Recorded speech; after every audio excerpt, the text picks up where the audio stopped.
Hello students, welcome to my channel समझो chemistry detail में. I have been discussing with you stereoisomerism.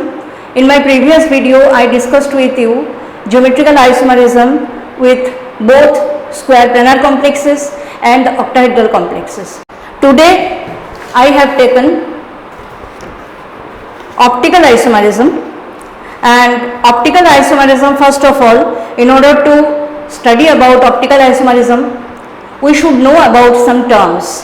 हमें कुछ terms के साथ पहले familiar होना होगा. And these terms are optical activity, chirality, enantiomerism, plane polarized light. These are the terms with which you must be familiar with first of all before you study optical isomerism. तभी आपको समझ में आएगा optical isomerism क्या है. Optical isomerism को समझने के लिए ये टर्म्स के साथ फेमिलियर होना बहुत जरूरी है. तो सबसे पहले हम डिस्कस करते हैं about the ordinary light and monochromatic light. आपको पता है कि ऑर्डिनरी लाइट जो है it contains electromagnetic waves having different wavelengths. Ordinary light में इलेक्ट्रोमैग्नेटिक वेव्स डिफरेंट वेवलेंथ्स का प्रेजेंट होता है. लेकिन अगर मोनोक्रोमेटिक लाइट है then it contains electromagnetic waves of only one wavelength. Now whether it is ordinary light और it is monochromatic light, both the electromagnetic waves they oscillate or vibrate in all the planes. ये सारे planes में vibrate करते हैं and in all these planes they are perpendicular to the direction of propagation of the light. So ये जो light है जिसमें electromagnetic waves all planes में in all planes they vibrate, they oscillate or vibrate in all planes, that will be known as unpolarized light. That will be known as unpolarized light. Now unpolarized light को अगर हम कोई एक special type का prism के through pass करें, जिस prism का नाम है निकल प्रिज्म. ये निकल प्रिज्म जो है it is made out of A special crystalline form of calcium carbonate जिसका नाम है कैल्साइट. उससे प्रिपेयर किया जाता है Nicol prism. And if unpolarised light is passed through Nicol prism then the light that comes out from the Nicol prism that contains waves which vibrate in only one plane. उसमें से बाहर जो light आएगा निकल prism के through जब आएगा, unpolarised light आपने भेजा निकल प्रिज्म के थ्रू, जब वो पास किया उसके बाद जो लाइट बाहर आया उसमें जो इलेक्ट्रोमैग्नेटिक वेव्स होंगे they will be vibrating only in one plane. Then it will be known as plane polarised light. Now ये मैंने डायग्राम बनाया आपके लिए. ये है आपका unpolarised light. You can see this is the direction of propagation of the light. इसके साथ ये सारे प्लेन्स जो है जिसमें ये इलेक्ट्रोमैग्नेटिक वेव्स वाइब्रेट कर सकता है, इस प्लेन में भी, इस प्लेन में भी, इस प्लेन में भी ऑसिलेट या वाइब्रेट कर सकता है. They are all perpendicular to this direction of propagation of the light. ये आपका निकल प्रिज्म के थ्रू जब इसने पास किया अनपोलराइज्ड लाइट, उसके बाद जो लाइट बाहर आया it is having waves vibrating only in one plane, then it is called the plane polarized light. Now this plane polarized light we are passing through a polarimeter tube. Polarimeter tube is an instrument जो कि optical rotation को major करने के लिए use होता है. तो polarimeter tube जो है उसके अंदर जो कॉम्प्लेक्स कंपाउंड का ऑप्टिकल एक्टिविटी के बारे में हमें फाइंड आउट जानना है उसका सोल्यूशन बना के अगर हमने इसमें भर दिया और उसके बाद ये प्लेन पोलराइज्ड लाइट को इसके थ्रू हमने पास किया तो सब्सटेंस अगर ऑप्टिकली एक्टिव होगा, ये जो सब्सटेंस आपने पोलरिमीटर ट्यूब के अंदर सोल्यूशन बना के रखा है, अगर ये ऑप्टिकली एक्टिव होगा then it will rotate the plane polarised light either to the left hand side or towards the right hand side. And if it rotates the plane polarized light in this manner, then the substance will be known as optically active substance. Now you can see that optically active substance plane polarized light को दो direction में घुमा सकते हैं. एक तो right hand side में घुमा सकते हैं, तब उसको हम डेक्स्ट्रो रोटेटरी सब्सटेंस बोलेंगे. अगर वो लेफ्ट हैंड साइड में घुमाती है तब उसको हम कहेंगे लेवो रोटेटरी सब्सटेंस. तो डेक्स्ट्रो रोटेटरी को हम डी से या प्लस से रिप्रेजेंट करते हैं और लेवो रोटेटरी को हम जो है एल से या तो माइनस से रिप्रेजेंट करते हैं. तो आपको पता चलेगा कि सब्सटेंस को ऑप्टिकल एक्टिविटी फाइंड आउट करने के लिए आपको क्या करना होगा. इस तरह से एक्सपेरिमेंट करके प्लेन पोलराइज्ड लाइट को वो रोटेट कर सकते हैं कि नहीं कर सकते हैं वो आपको फाइंड आउट करना है. अगर वो रोटेट करते हैं इधर in the right hand side और in the left hand side then it will be optically active. So optically active होने से ये दो फॉर्म में एग्जिस्ट कर सकता है, एक तो डी फॉर्म एक एल फॉर्म. डी फॉर्म मतलब डेक्स्ट्रो रोटेटरी और एल फॉर्म मतलब लेवो रोटेटरी. नाउ कंडीशंस हम देख लेते हैं कि what are the conditions for a substance to be optically active. एक substance optically active होने के लिए उसको क्या क्या condition को satisfy करना पड़ेगा. पहला तो है the molecule in its structure should not have any plane of symmetry. Plane of symmetry क्या है? एक imaginary plane जो कि एक molecule के जो structure है उसको equal to half में divide कर देते हैं. और ये इक्वल टू हाफ में अगर ये डिवाइड होगा, एक इमेजिनरी प्लेन हम जो है अभी मैं ब्लैक बोर्ड में बना के आपको दिखाऊंगी कि किस तरह से डिफरेंट वे में आप स्लाइस कर सकते हो. मॉलिक्यूल के थ्रू जो है आप ये प्लेन को इस तरह से पास करो कि molecule get sliced into two halves, and if the two halves are equal, then what we will say that the molecule is having a plane of symmetry. But if the two halves are not equal to one another, then we will say the molecule is not have any plane of symmetry in its structure, and if there is no plane of symmetry in its structure, then it will be optically active. And if there is plane of symmetry, molecule को उस तरह से कोई एक imaginary plane से आपने slice कर दिया, दो इक्वल हाफ में वो डिवाइड हो गया, तो इसके अंदर प्लेन ऑफ सिमेट्री है और तब ये ऑप्टिकल एक्टिविटी शो नहीं करेगा. It will be called optically inactive substance. This is what is one condition, and another condition is the molecule and its mirror image should be non-superimposable to one another. जैसे कि आपको पता है कि आपका left hand और right hand एक दूसरे के साथ एक दूसरे के ऊपर नॉन सुपर इम्पोजेबल है. आपको लगता है कि जब आप जो है ऐसे फैला के रखते हो, ऐसे करके आप फैला के रखते हो, आपको वीडियो में दिखेगा नहीं दिखेगा पता नहीं है, तो ऐसे करके आपको लगता है कि हाँ ये तो बराबर सेम सेम है, लेकिन आप अगर उठा के इसको जो है इसके ऊपर रखोगे, सपोज इस तरह से अगर आप रखोगे, ये आपका left hand and right hand है, अगर आप उसको उठा के इस तरह से रखोगे तो देखो आपका जो अंगूठा दो साइड में है, they are not superimposable to one another. Same will be the case with your feet, with your socks, with your gloves. ये सब चीज के साथ सेम होगा, and they are non-superimposable to one another, and that's why they are the chiral objects. Now think about a button, a sphere, a tumbler. ये all जो है they are a chiral objects because their mirror images are superimposable to the original object. एक button को अगर आप mirror के सामने देखो सेम लगेगा, उसको उठा के इसके ऊपर आप प्लेस कर दो, they will be superimposable. In the same manner, एक टम्बलर और उसका mirror image, they will be same and they will be superimposable to one another. So these are the chiral objects. These are not chiral objects. But your hands, your feet, your gloves, your socks, your shoes, these are all chiral objects because एक और दूसरा एक का जो mirror image है, mirror image उसके ऊपर superimposable नहीं है. तो let us now find out optical activity किस तरह से हम टेट्राहेड्रल कॉम्प्लेक्सेस में हम जांच करेंगे.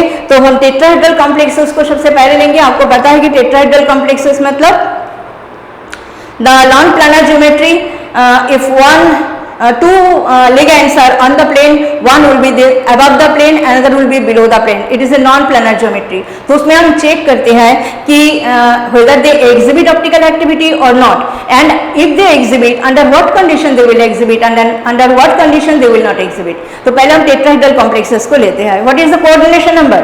Coordination number in case of tetrahedral complexes it is 4. Square planar में भी 4 है, tetrahedral complexes में भी 4 है. So हम चेक करते हैं square planar complexes, tetrahedral complexes.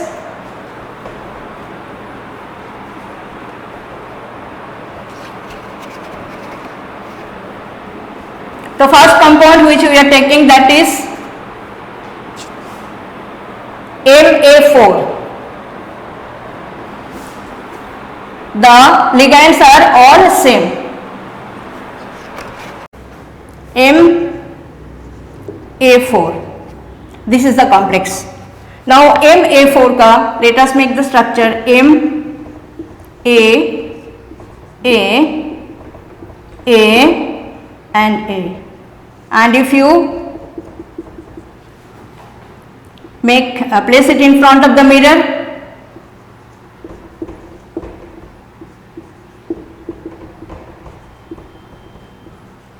so you can see mirror image is superimposable to the original molecule, and that is why we can say what? We can say that this complex, it is optically inactive because its mirror image is superimposable to it. Now let us check.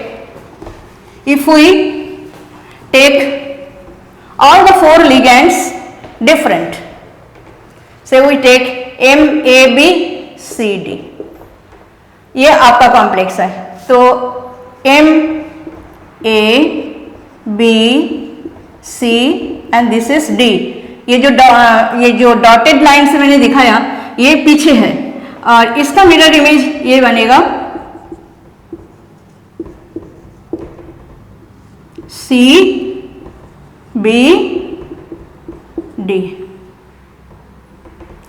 आप जो देखो, इसको उठा करके अगर आप इसके ऊपर रखोगे तो B जो है आपका किसके ऊपर आएगा, B आएगा C के ऊपर, C आएगा B के ऊपर, इस तरह से आएगा। And that's why we can say that this one, ये जो कॉम्प्लेक्स है इसका जो ओरिजिनल स्ट्रक्चर है, जो मॉलिक्यूल है वो और उसका mirror image, they are non superimposable to one another, so this is optically active.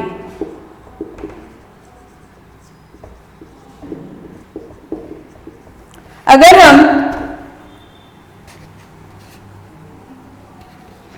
Formula ये ले लेते हैं,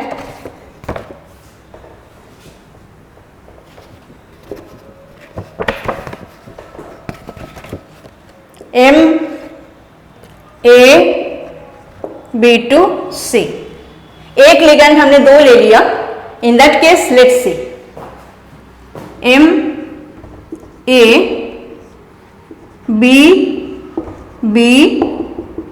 MABBC। So what is the mirror image? MABCB. So these two are superimposable to one another, you can see. So if I repeat one ligand twice, then the molecule becomes optically inactive, because the mirror image becomes superimposable to the original molecule, and that's how it becomes optically inactive. So you have to take, in case of tetrahedral complexes, if all the four ligands are different, then only the complex will be optically active, and in that case the molecule and its mirror image, they will be non superimposable to one another. Now we will be discussing optical isomerism in octahedral complexes, जिसमें coordination number 6 है।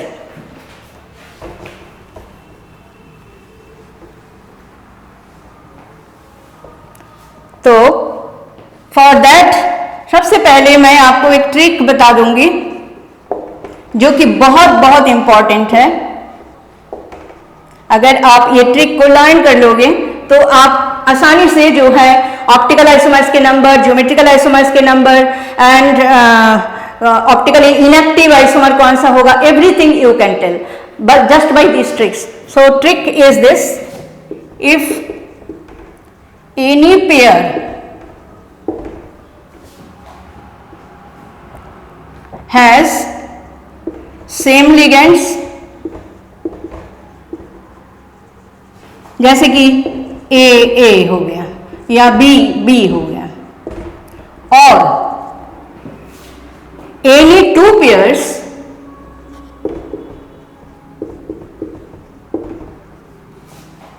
are same, then जैसे कि AB दो pair same है, in that case then the complex is optically inactive. तो without checking the structure also you can say just by checking the pair of the ligands. आपको pair of the ligands आपको पिछले video में मैंने बताया था कि in case of square planar complexes, geometrical isomer जब आपने देखना है तो आपको चारों लिगेंड का दो दो करके जोड़ियां बनाना है। They should be opposite to one another, only one thing you have to keep in mind, they should not be on the same side. जो जोड़ी है दे विल बी एक दूसरे का opposite, they will be opposite to one another, they will not be the same side one. तो now in this case also ये आपका trick हो गया। We are taking the complexes. सबसे पहले MA6, तो MA6 में जो आपका लिगेंड्स के पॉसिबल अरेंजमेंट्स जो हैं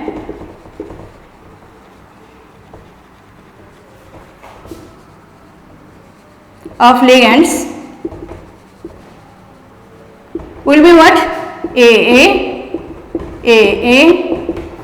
and AA, no other arrangement। So no GI, because GI क्या है, ज्योमेट्रिकल आइसोमर है। जितना डिफरेंट ऐसे अरेंजमेंट्स, परम्यूटेशन, कॉम्बिनेशन करके आप जोड़ियां बना सकते हो, उतना नंबर में ज्योमेट्रिकल आइसोमर्स है। As in this case we can make only one arrangement of the ligand जोड़ियों में, तो इसका कोई GI नहीं है, ज्योमेट्रिकल आइसोमर नहीं है। No other arrangement of the ligands is possible, so it does not show geometrical isomerism, that means no geometrical isomers are there. Now we take, now whether it is optically active or not, you can see all the pairs are same, so it is optically inactive also, जो कि आपका trick है। Trick में क्या बोला है, if any pair has same ligands और two pairs है सेम, यहाँ पे तो सारे पेयर सेम है, so it is optically inactive also. Now we take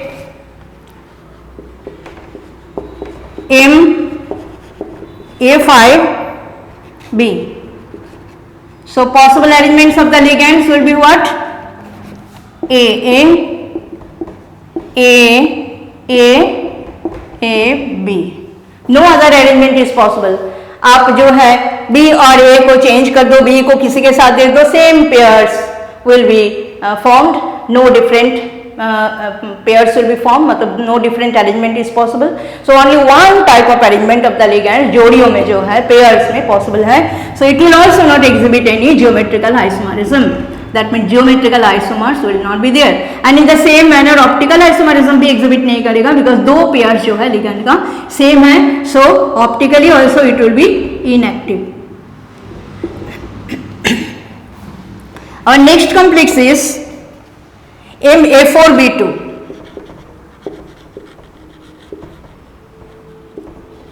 remember ये जो ट्रिक हमने बताया आपको, this trick will be applicable only when monodentate ligands are there। monodentate ligands जब है तब आपको ये ट्रिक को जो है अप्लाई करना है। If there are bidentate ligands, मतलब जिसको डाइडेंटेड लिगेंड हम बोलते हैं, जो कि सिमेट्रिकल भी हो सकता है, अनसिमेट्रिकल भी हो सकते हैं, उसके केस में ये ट्रिक नहीं है। आपको बस मोनोडेंटेड लिगेंड्स के लिए ये ट्रिक आपको अप्लाई करना है, and you can easily find out without checking the structure कि वेदर द आइसोमर, मतलब जो कॉम्प्लेक्स है, जो डिफरेंट अरेंजमेंट्स आपने बनाया, जितना डिफरेंट ज्योमेट्रिकल आइसोमर्स है, हर एक का ऑप्टिकल एक्टिविटी बिना स्ट्रक्चर बनाए आप चेक कर सकते हो। सो इसका अरेंजमेंट क्या होगा, MA4B2, 4 A जो लिगेंड है वो 4 है, B जो है 2 है, तो इसमें इस तरह से जोड़ियां बन सकती हैं, AA BB, और क्या बन सकते हैं, AA, और ये 2 A के साथ 2 B लगा दो, AB। So as 2 arrangements are possible, दो करके लिगेंड जिनको एक दूसरे की ऑपोजिट ऑलवेज सोचना है, सेम साइड नहीं है। ये A और A एक दूसरे के ऑपोजिट है, A और A ऑपोजिट है, B और B एक दूसरे का ऑपोजिट है, इसमें A एक दूसरे का ऑपोजिट है, इसमें AB एक दूसरे का ऑपोजिट है, AB ऑपोजिट है। So total geometrical isomers will be 2। नाउ आप यहां से भी बता सकते हो by applying this trick that this one is having same ligand के पेयर 2 है, इसमें भी 2 पेयर सेम है, so both are optically inactive. Next compound I will take MA3B2C। A3B2C ये जो कॉम्प्लेक्स है, इसमें बना लेते हैं हम arrangements of the ligands. What will be there, say AA AB BC, क्योंकि A 3 है, B 2 है, C 1 है। दूसरा हो सकते हैं आप जो है इसको इंटरचेंज कर लो, AA उसके बाद कर दो AC BB, तो ये दूसरा अरेंजमेंट हो गया। एक और अरेंजमेंट पॉसिबल है, वो है A के साथ B जो है, 2 A है 2 B है, इस तरह से ले लो, AB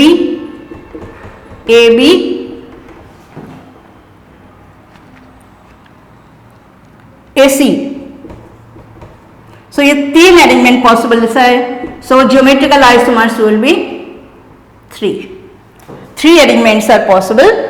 पहले 2 A रखा, AB BC हो गया बाकी, उसके बाद ए सेम रखा, ये दोनों को इंटरचेंज कर दिया, ए के साथ सी, बी के साथ बी कर दिया।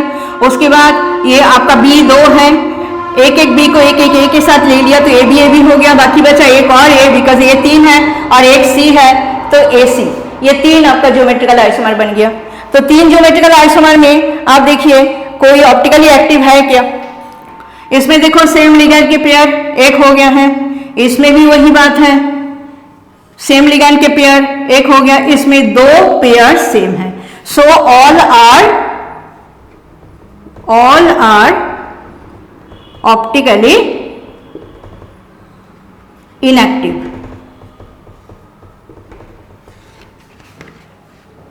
तो अगर आप जो है स्ट्रक्चर बना के भी चेक करना चाहते हो तो किसी एक का स्ट्रक्चर बना के चेक कर लेते हैं।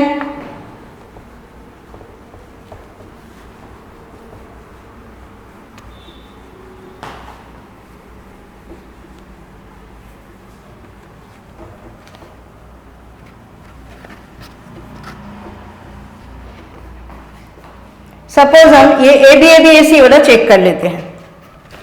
तो ये आपका ऑक्टाहेड्रल कॉम्प्लेक्स है, एम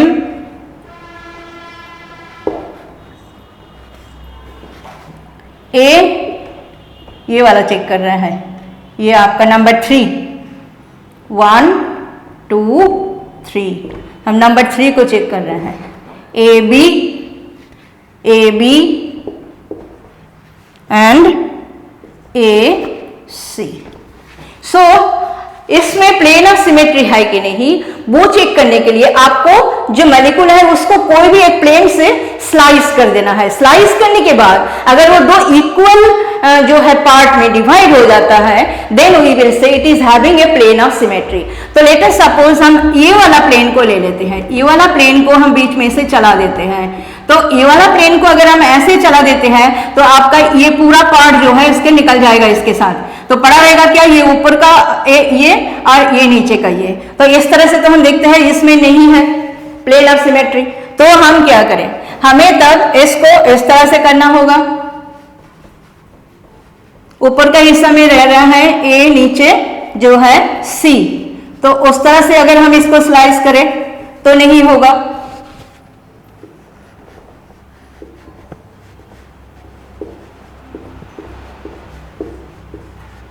ए बी ए सी। अगर सपोज करो आप इस तरह से प्लेन को पास कर दो,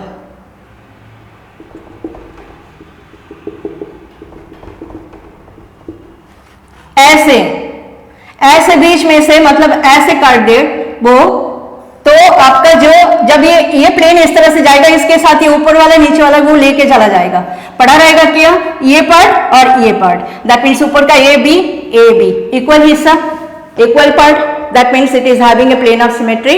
सो we can say there is a POS is there, so it is optically inactive. So this is how you can check by making the structure also। और जो ट्रिक हमने बताया मोनोडेंटेड लिगैंड के लिए वो ट्रिक से भी आप बता सकते हो। So let's take another one quickly।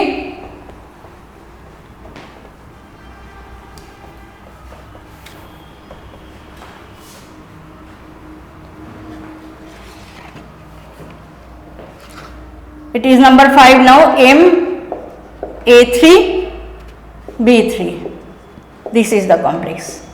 इसका 3A है 3B है, हम पॉसिबल अरेंजमेंट लिख लेते हैं।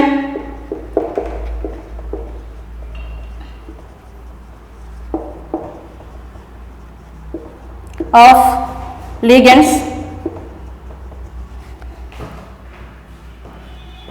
सो क्या लिखेंगे हम, ए बी। एक तो पॉसिबल अरेंजमेंट ये हो गया, दूसरा क्या लिख सकते हो आप, A B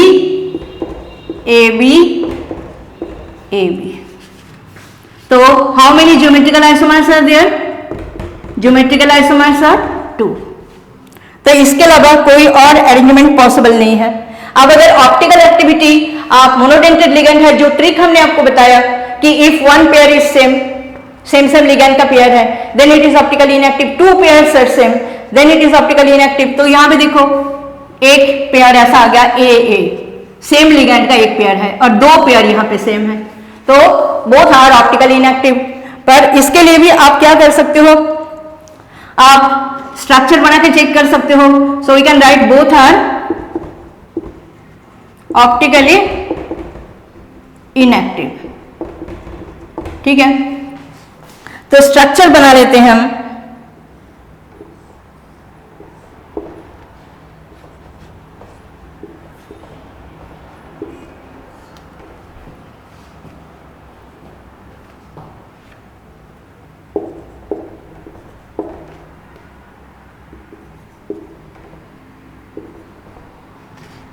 A B B B, ये फर्स्ट वन को बना लिया। ए के ऑपोजिट ए के ऑपोजिट बी, बी के ऑपोजिट बी। तो अगर आप ये वाला प्लेन को चूज करोगे स्लाइस करने के लिए, काटने के लिए, तो ये पूरा जैसे निकल गया तो ये रहेगा, ऊपर में एक बी रह जाएगा और नीचे एक बी रह जाएगा। So they have been divided, it has been divided into two equal halves. That means it is having a plane of symmetry is there, and so optically inactive. So this is how, by making the structure or by applying the trick, you can easily find out that geometrical isomer जितना भी आपने बनाया उनमें से which one will be optically active, which one will be optically inactive. Obviously if any one is optically active it will exist in two forms, one is the D form, another is the L form. तो in that case stereo isomer जब आप number बोलोगे, stereo isomers के number, तो आपको optically inactive जो है उसका भी बोलना है और ऑप्टिकली एक्टिव जितना है वो भी आपको बताना है। सपोज कि दो में से एक ऑप्टिकली इनएक्टिव निकला और एक ऑप्टिकली एक्टिव निकला, तो ऑप्टिकली एक्टिव में दो फॉर्म होगा, एक होगा डेक्स्ट्रो रोटेटरी मतलब डी फॉर्म, एक होगा लेवो रोटेटरी जो कि एल होगा। तो दो हो गया ऑप्टिकल आइसोमर और एक optically inactive isomer. So total number of stereo isomers will be 3। तो इस तरह से आपको स्टीरियो आइसोमर के नंबर जब आपको बोलना होगा तो आपको क्या करना है, ऑप्टिकली एक्टिव, ऑप्टिकली इनएक्टिव सबको लेकर के टोटल आपको काउंट करना है और स्टीरियो आइसोमर्स के नंबर आपको बताना है। GI will be different, GI के साथ स्टीरियो आइसोमर्स जो है आपको मिलाना नहीं है, जीआई आपको अलग से बताना होगा। स्टीरियो आइसोमर के नंबर में आपको एक एक करके ज्योमेट्रिकल आइसोमर को चेक करना है कि ऑप्टिकली एक्टिव है कि नहीं है।